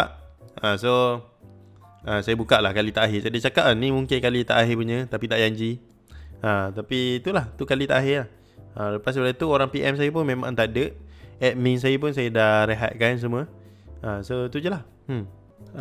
Siapa top trader dalam Malaysia? Top trader korang tengok lah dekat dalam apa tu, siapa? Robert Cook tu lah. Pedagang terbaik paling top. Tak ada forex trader. Hidup sederhana forex trader biasa lah. Makan pagi, kaya pagi. Dia kalau nak jadi kaya kena buat bisnes. Kalau korang jadi top trader dalam dunia pun, kalau korang mati, duit tu, skill korang tu habis kat situ je. Tak boleh nak transfer pun. Anak saya mungkin akan jadi lagi power pada saya, ataupun tak power langsung. Dia tak boleh, skill tu takkan dapat transfer. Tapi kalau bisnes, ada bisnes, ada staff apa semua. So sistem tu bila kita dah bagi, dia dapat run sendiri. So dengan bisnes kita boleh jadi top trader. Jual nasi lemak RM1, buat franchise. Jadi top. Tapi kalau setakat self-employed, tak jadi apa. Dia dalam dunia bisnes, dalam dunia ni ada 4 kategori. Kau tahu cash flow quadrant employee, self-employed, businessman, investor. Okay. Kebanyakan orang dia nak duduk kat sini. Employee, dia kerja dengan orang. Tapi kalau dia trader, dia duduk kat sini. Ni trader. Bila korang self-employed, memang korang punya gaji tinggi, tapi korang kena usaha lebih dapat lah ni. Tapi trader ni dalam masa sama dia boleh jadi investor. Apabila dia jadi bijak sikit, boleh swing. Dia park duit dia belah buat benda lain. Dia park duit dia buat benda lain. So transition kalau bagi seorang trader self-employed ke employee, ke investor ni agak senang, agak mudah. Sebab dia dah biasa dengan konsep duit buat duit. Okay. Yang tak faham duit boleh buat duit ni, dia akan duduk kat sini . Dia maksud dia kena kerah tenaga dia, masa dia untuk jadikan duit. Yang ni pula dia jual sistem. Bila dia ada sistem, semuanya dia automatic, dia run sendiri. Okay. Rich Son Poor Dad. Tu bukunya, Rich Son Poor Dad tu. Macam mana lepas baca ni apa, Rich Dad Poor Dad, dia ada ajar pasal benda ni. Okay. Ni cash flow quadrant. Okay, boleh belajar benda ni, boleh jadi top dalam Malaysia. Kalau tak tahu pasal benda ni, tak ada bisnes, tak payahlah berangan jadi top. Jadi je lah trader. Jangan sembang kencang sangat. Nanti orang korek. Oh lembu, sewa. Kan dah malu muka. So ni luar Hashman Zain, 5K murah tu pengalaman dia. Betul, pengalaman mahal. Macam mana nak tahu kekuatan sesuatu base? Kekuatan sesuatu base ni saya bagi tips. Nak lagi sebab Hans Nif ni apa member, So saya bagi satu tips. Base yang paling kuat. Cepat buka pen, buka buku, tulis sekarang. Apa-apa base lah, base ke chart pattern ke QM ke apa-apa semua. Okay, ni apa, base yang paling kuat adalah base yang follow trend. Dengar tu. Base yang paling kuat adalah base yang follow trend. Kalau supply berada dekat downtrend, maka dia adalah kuat. Tapi kalau supply berada dekat uptrend, dia adalah supply yang lemah. Okay, base paling kuat bila dia follow trend ataupun follow structure lah. Faham Base yang paling kuat adalah base yang follow structure ataupun trend. So kalau untuk base supply, dia mesti follow downtrend. Untuk base demand, dia mesti follow uptrend. Tapi kalau korang mencari dekat tempat yang berlawanan arah, akan kena lipat selalunya. Dan untuk dalam base dalam trading range pula adalah base dekat bahagian mid range. Sebab dekat mid range ada momentum.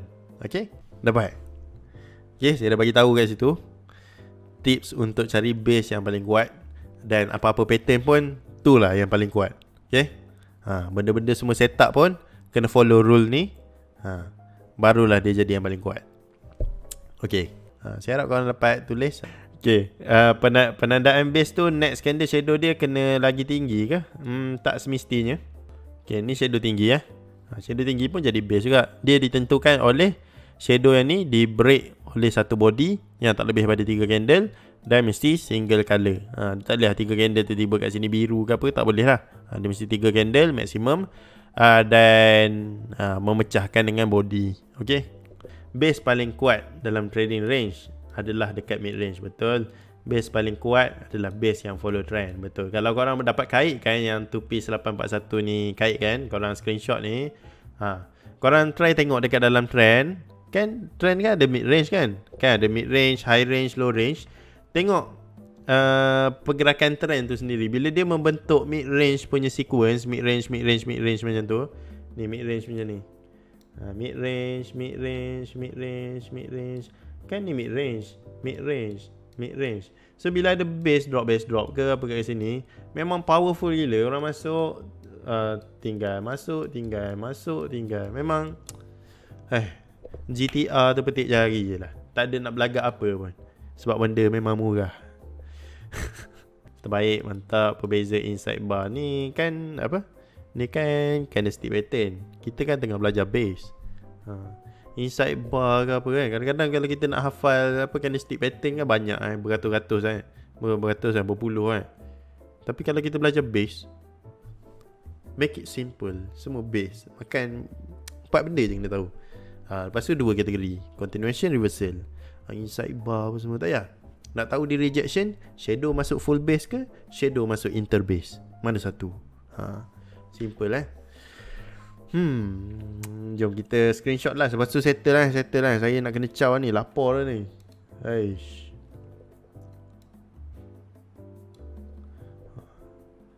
3 jam 5 minit. Type forex trading range. Keluar lah. Hanzo, saya tak nampak, sorry lah. Hanzo boleh tak ajar confirmation bila price dah masuk dalam zone? InsyaAllah. Nanti kita kena powerkan dulu kita punya base. Lepas tu baru kita boleh belajar pasal ni lah confirmation. Sebab confirmation ni dalam bahagian price action. Price action dia banyak sikit lah. So susah. Hanya 2 trader je yang power. Cikgu Hanzo, Cikgu Ajay. Ni Cikgu Mansur lupa. Pasal Hanzo boleh tak ajar confirmation. Confirmation adalah dalam topik price action. So bila topik price action, kita kena powerkan dulu base, kena powerkan dulu pattern, baru kita boleh belajar pasal price action. So lambat lagi. Tapi insyaAllah saya akan ajar lah. Ada 2 trader yang power, Hanzo dengan Cikgu Ajay. Jangan lupa Cikgu Mansur. Tapi untuk 2 orang yang saya recommend untuk korang belajar ke apa ke, adalah ni lah, Cikgu Mansur ataupun Abang Jim. 2 tu je lah yang saya recommend. Okay. Cikgu, kalau ada roll reversal dekat upper quarter range, boleh ke entry terus atau lebih baik tunggu price action level tersebut? Okay, kalau ada roll reversal, jom kita delete sikit. Okay, kalau ada roll reversal, roll reversal dekat upper quarter range. So upper quarter range dekat mana? Dekat sini lah. Bahagian sini, upper quarter range. Upper quarter range dekat sini. So dekat sini ada contoh, ada lagi satu support and resistance. Dia sampai sini, boleh je masuk. Dia turun lah. Tapi depend, dia nak kena downtrend lah. Kalau contoh dia keluar masa tengah mendaki macam ni, jangan cari pasal. Okay. Okay, kalau tengah mendaki ni elak kan. Tapi kalau tengah downtrend ni, ingat balik saya bagi tahu tadi. Setup paling power sekali bila dia berada dekat dalam keadaan ikut market structure lah. Okay, Hazo don't leave you trader saja boleh percaya kat luar sana. Tu lah, tapi saya jahat juga tau. Tengok muka dia, ambil RM10 je. RM10 orang marah kot. Aduh. Tuan Zadra setup Cikgu Mansur. Tuan gunakan dalam trading style tuan. Maksud saya line mencari significant. Ni significant level. Significant level ni carilah fifth element. Yang ni saya guna Cikgu Mansur punya fifth element. Nanti siapa yang belajar dengan Cikgu Mansur boleh tanya, cikgu tolong ajar fifth element. Nanti Cikgu Mansur ajar. Fifth element ni paling style sekali untuk cari significant level. Okay, QMTR follow trend. Saya QMTR saya tak tahu. Ni banyak teknik-teknik baru lah Cikgu Mansur ambil daripada student dia. Kadang-kadang Cikgu Mansur berbincang dengan student lah. Student mana yang excellent, Cikgu Mansur akan beritahu apa tips, apa yang kau dapat daripada ilmu yang aku ajar. So nanti apa-apa benda tu Cikgu Mansur akan reshare semula dekat orang supaya ramai lagi orang boleh belajar. Okay. So tu saja daripada saya. Assalamualaikum. Bye.